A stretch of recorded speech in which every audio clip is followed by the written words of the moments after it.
সেখানে দেখেছি আহসান হাবিব পেয়ার তিনি অর্থ দুর্নীতি থেকে শুরু করে নারী কেলেঙ্কারি এমনকি পর্নোগ্রাফি অ্যাক্টের সাথে জড়িত থাকার প্রমাণ পেয়েছেন গোয়েন্দা পুলিশ, এরকম তথ্য যমুনা টিভিতে প্রচার করা হয়। কিন্তু আপনারা শুনে আশ্চর্য হবেন যে এই রিপোর্টটি আমাদেরকেও প্রকাশ করার জন্য অনুরোধ করা হয়েছিল এবং রিপোর্টটি ফার্স্ট ওয়াচিং এ আমাদের বিশ্বাসযোগ্য মনে হয়েছিল বিধায় এসকে টিভিতে আমরা প্রচার করি। অতঃপর আমরা কিছু বিরূপ মন্তব্য পাই দর্শকদের মহল থেকে, যারা অনেকে সহজভাবে আহসান হাবিব পেয়ারের স্ক্যান্ডালগুলোকে মেনে নিতে পারছিলেন না এবং আস্তে আস্তে বিশ্লেষণ করে আমরা বুঝতে পারলাম আহসান হাবিব পেয়ার তার রিপোর্টগুলোর মাধ্যমে মানুষের মনে যে পরিমাণ স্থান করে নিয়েছেন, এত সহজে কোনো প্রকার রিপোর্টে মানুষ সন্তুষ্ট হচ্ছেন না অথবা তার প্রতি মানুষের অগাধ ভালোবাসা রয়েছে, যেটা খুব সহজে ভাঙা সম্ভব নয়।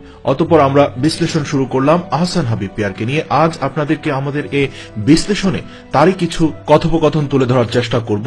আমরা বিশ্লেষণ করে দেখতে পেলাম যমুনা টেলিভিশনের সেই রিপোর্টটিতে কিছু অস্বচ্ছতা রয়েছে এবং পরিপূর্ণভাবে দর্শকদেরকে প্রুফ দিতে সক্ষম হননি সেই রিপোর্টার।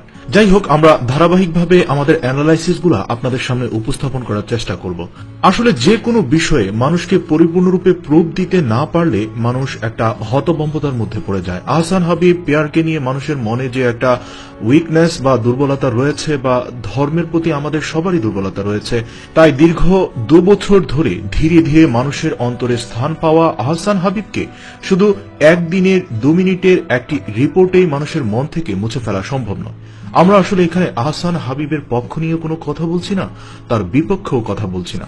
আমরা আসলে চাই সঠিকভাবে রিপোর্ট প্রকাশ করা হোক, তদন্ত রিপোর্টগুলোতে স্বচ্ছতা থাকুক, যাতে একটা মানুষের ক্যারেক্টারের ব্যাপারে পরিপূর্ণরূপে মানুষ জানতে সক্ষম হয়।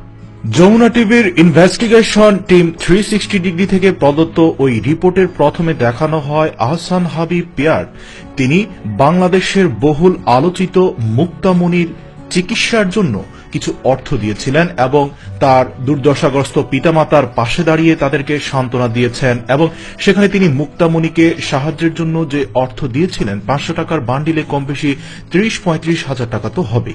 যাই হোক, সেখানে কিন্তু টিম 360 ডিগ্রির তরফ থেকে বলা হয়েছিল যে এই অর্থসমূহ দিয়ে তিনি মূলত তার ব্যাংক অ্যাকাউন্ট নম্বর দিয়ে দিচ্ছেন এবং সেখানে থেকে অর্থ হাতিয়ে নিচ্ছেন।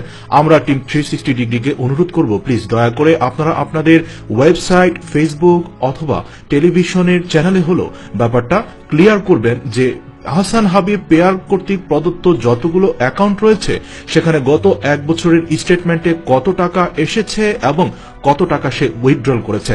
তাহলে ব্যাপারটি আরো ক্লিয়ার হবে সে কত বড় ধরনের অর্থ হাঁকিয়েছে। কারণ আমরা ইতিমধ্যে দেখেছি সে কিন্তু বিভিন্ন রিপোর্টে যথেষ্ট টাকা পয়সা খরচ করেছে। আশা করা যায় যে অনলাইন থেকে ব্যাংক অ্যাকাউন্টের প্রাপ্ত তথ্য মানুষের কাছে স্পষ্ট হয়ে যাবে কত টাকা পেয়েছে সে এবং কত টাকা খরচ করেছে। কত টাকা পেয়েছে তা আমরা জানি না, কিন্তু কি পরিমাণ খরচ করছে তা কিন্তু আমরা দেখতে পাচ্ছি তার পিএইচপি টিভির পর্দাতে। আর হ্যাঁ, অবশ্যই এখানে বলে রাখি আহসান হাবিব পেয়ার কিন্তু তার একটি ভিডিও বার্তায় আমরা এই রিপোর্টের প্রথমে যেটি প্রচার করেছিলাম সেখানে সে বলেছে যে তার কিছু অ্যাকাউন্ট হ্যাক হয়েছে, একটি ওয়েবসাইট হ্যাক হয়েছে এবং ফেসবুকে তার নামে একটি ফেক আইডি চালানো হচ্ছে যেখানে ব্যাংক অ্যাকাউন্ট দিয়ে মানুষের কাছ থেকে টাকাও হাতিয়ে নেওয়া হচ্ছে। আশা করি টিম 360 ডিগ্রি এই বিষয়ে নজর রাখবে যাতে সঠিক তথ্যটা আমরা পেয়ে যাই।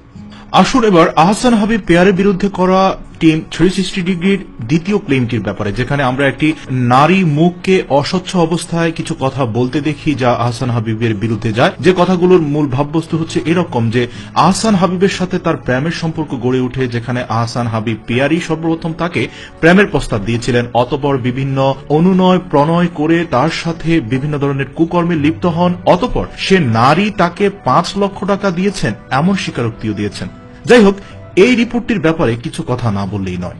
এখানে আমি টিম 360 ডিগ্রিকে অনুরোধ করব যে আপনাদের বিশ্লেষণটি আরেকটু ক্লিয়ার করুন, কারণ এমন একটি নারী কণ্ঠকে অস্বচ্ছভাবে এখানে উপস্থাপন করা হয়েছে যে আমরা দেখেছি তার বয়স কম বেশি 20 থেকে 25 বা 30 এর নিচেই হবে, এর বেশি কিন্তু হবে না। যাই হোক, এই নারী বলেছেন তিনি আহসান হাবিব পেয়ারের সাথে প্রেমের সম্পর্কে জড়িয়ে পড়েছেন এবং 5 লাখ টাকাও দিয়েছেন, যেটি আসলে খুবই আপত্তিজনক একটি কথা। এ বয়সে তিনি 5 লাখ টাকা কোথায় পেয়েছেন সেটি দেখার বিষয়। তার 5 লাখ টাকার উৎস এবং এবং তিনি যে 5 লাখ টাকা দিয়েছেন সেটা কি ক্যাশ দিয়েছেন নাকি ব্যাংক অ্যাকাউন্টের মাধ্যমে দিয়েছেন, যদি ব্যাংক অ্যাকাউন্টের মাধ্যমে দিয়ে থাকে কোন ব্যাংকের মাধ্যমে দিয়েছেন, এবং আহসান হাবিব পেয়ারের যতগুলো ব্যাংক অ্যাকাউন্ট প্রকাশ্যে আছে সে সকল ব্যাংক অ্যাকাউন্টের কোন অ্যাকাউন্টে দিয়েছেন এবং তার স্টেটমেন্ট প্রকাশ করা প্রয়োজন। কারণ এটি সম্পূর্ণ একটি অস্বচ্ছ কথা, কারণ এই নারী 5 লক্ষ টাকা কোথায় পেল সেটাই তো একটা সন্দেহের ব্যাপার। সবার অবগতির জন্য বলছি, আমরা এখানে আহসান হাবিব পেয়ারের পক্ষ নিয়ে কোনো কথা বলছি না, বিপক্ষ বলছি না। আমরা চাই ব্যাপারটা মানুষের কাছে আরো একটু স্পষ্ট করতে। যেভাবে তাকে নিয়ে ভণ্ড, প্রতারক বা যৌন সন্ত্রাসী, ভণ্ড হুজুর বিভিন্ন কিছু বলা হচ্ছে, আমার মনে হয় আরেকটু ক্লিয়ার হয়ে বলা উচিত। কারণ আমাদের ধর্মে আমাদের প্রিয় নবী হযরত মুহাম্মদ সাল্লাল্লাহু আলাইহি সাল্লামের একটি হাদিস রয়েছে যেখানে আল্লাহ রাসূল সাল্লাল্লাহু আলাইহি সাল্লাম বলেছেন, মিথ্যা বলার জন্য অতটুকুই যথেষ্ট যে তুমি কারো কাছ থেকে কিছু শুনলে নিজে যাচাই বাছাই না করে তা আরেকজনের কাছে প্রচার করলে। তাই আমার মনে হয়েছিল যে এই হাদিস থেকে অনুপ্রাণিত হয়ে আজকের এই রিপোর্টটি বানানো, যাতে মানুষকে কিছুটা হলেও সচেতন করতে পারি। যা আপনারা আরেকটু অপেক্ষা করুন, আমরা আরেকটু সুস্পষ্টভাবে জানতে চাই যে আহসান হাবিব পেয়ারের সাথে কি হচ্ছে, অথবা সে যদি কুকর্ম করেই থাকে তাহলে সেই কুকর্মগুলোর যথাযথ প্রমাণ। রিপোর্টে